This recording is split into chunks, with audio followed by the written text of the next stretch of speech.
अंदर कदम रखते ही जमीन किसी जलजले की तरह लरजने लगी और उमरों ने देखा कि सामने दो अजीम अलशान देव, जिनका कद पहाड़ों से बातें कर रहा था, एक इंतहाई कीमती और तिलिस्मी सियाह हीरे पर कब्जा करने के लिए एक दूसरे पर टूट पड़े थे। एक तरफ नीला देव था जिसकी आंखों से नीली बिजलियां लपक रही थीं और हर गरज के साथ गार की छत से भारी पत्थर गिर रहे थे, जबकि दूसरी तरफ गुलाबी देव था जो देखने में तो अजीब था मगर इसके जिस्म से निकलने वाली गुलाबी आग ने गार की दीवारों को पिघलाना शुरू कर दिया था।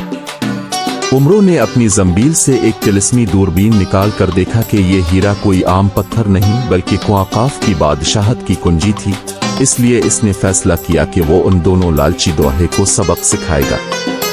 उमरो अय्यार उन देव को देखकर सारा तमाशा देख रहा था जो हीरे का पीछा लड़ रहा था। आपस में दोनों के दरमियान जंग मजीद शिद्दत इख्तियार कर गई और पूरा गार धुआं धुआं हो गया।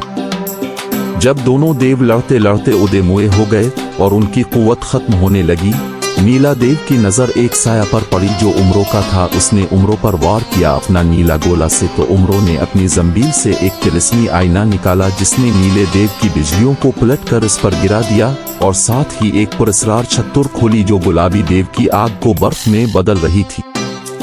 इंतहाई पेरतों से उमरों ने इस ऊंची चट्टान पर छलांग लगाई जहां हीरा रखा था। इसे अपनी जंबील में महफूज किया और गार से बाहर की तरफ दौड़ा। दोनों देव होश में आते ही इसके पीछे भागे मगर उमरों ने रास्ते में एक तिलिस्मी पत्थर फेंका जिससे गार का रास्ता हमेशा के लिए बंद हो गया। बाहर निकलकर उमरों ने पुरस्कार मुस्कुराहट के साथ इस हीरे को एक गहरी खाई में फेंक दिया ताकि ये फितना हमेशा के लिए खत्म हो जाए, और खुद अंधेरी रात के साय में अगली मुहिम की तरफ निकल खड़ा हुआ, ये साबित करते हुए कि ताकत नहीं बल्कि जहानत ही असल फातेह है।